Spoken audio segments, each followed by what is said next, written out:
Alright, so this morning we're talking about contract performance, breach, and remedies. Performance and discharge. Well, what is discharge? That's termination. So if you are discharged from a contract, it's terminated. Contract's over. Performance is do one's contractual duties. Alright, so you have a duty to perform the contract. You have conditions under the contract. A condition is a possible future event, the occurrence or non-occurrence of which will trigger the performance of a legal obligation to terminate an existing contract. Okay, so you have conditions. Once you perform those conditions, your part of the contract is terminated because you've performed that condition. If you don't perform that condition, then you are in breach, and that terminates the contract.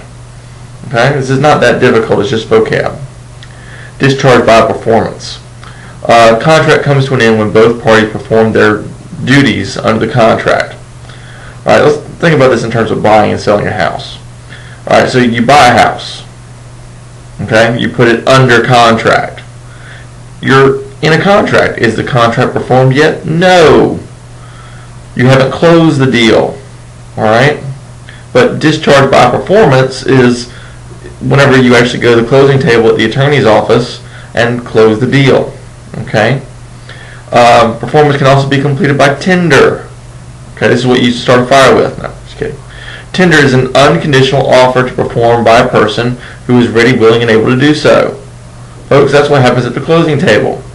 You are tendering your performance, saying, hey, I'm ready, willing, and able to close right this second. Complete performance. When all the paperwork at the closing table is completed, the contract is then executed, meaning it's dead, it's done. Okay, you've completed the performance, contract is over. Substantial performance, this is kind of interesting. A party who in good faith performs substantially all the terms of the contract. Right, you do the best you can to perform every single part of the contract. Confers most benefits promised in the contract. The performance must not vary greatly from the performance promised in the contract. Alright, substantial performance. You have a contract to build a home. Okay, you forgot to put in a light switch. Or excuse me, a light switch plate. Okay? You've substantially performed. Did you intentionally leave off that light switch plate? No. Well, what are your damages? $2.50 and the time it takes you to go to Home Depot and buy one. Okay? Entitles the other party to damages. What are these damages? The other party is entitled to damages to compensate for the failure to comply with the contract.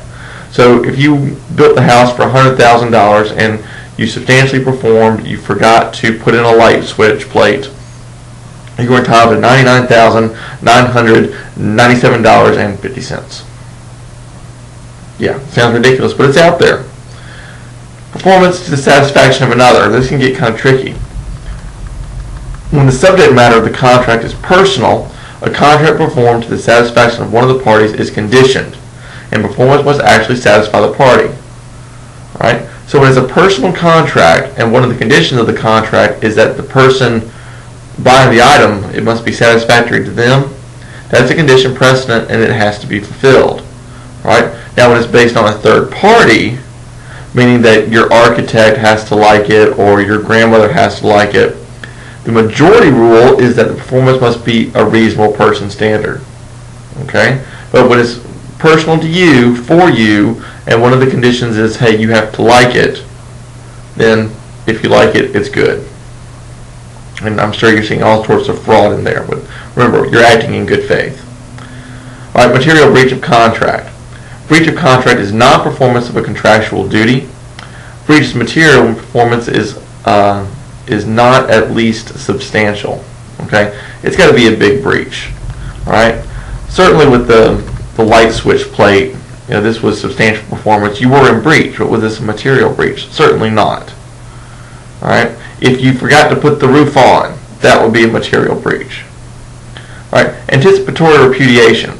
Before either party has a duty to perform, one of the parties may refuse to carry out their contractual obligations. Alright, so here we go. We got He-Man and Cute Fuzzy Bunny. See Cute Fuzzy Bunny? Alright, they get into a contract. He-Man says, hey, you'll sharpen my sword. Bunny says, okay, contract, right? But before Cute Fuzzy Bunny even starts to perform the contract, he says, oh, by the way, I just kidding. I'm not going to perform under the contract. This is anticipatory repudiation. Alright? Before they actually had a duty to perform, okay, they refused to carry out their obligation. Have they been paid yet? No. Alright? This is treated as a material breach, and the non-breaching party, he-man, is permitted to bring an action for damages immediately. Okay? Oh, you're not going to do it? Well, we have a contract. Do it. Okay? Time of performance. If no time is mentioned in the contract, it must be completed in a reasonable amount of time. Right? So, within a contract, you'll see things along the lines of, time is of the essence. When time is of the essence, that means that the contract has to be performed within those terms. If it's not there, then guess what? Things have to be performed within a reasonable time.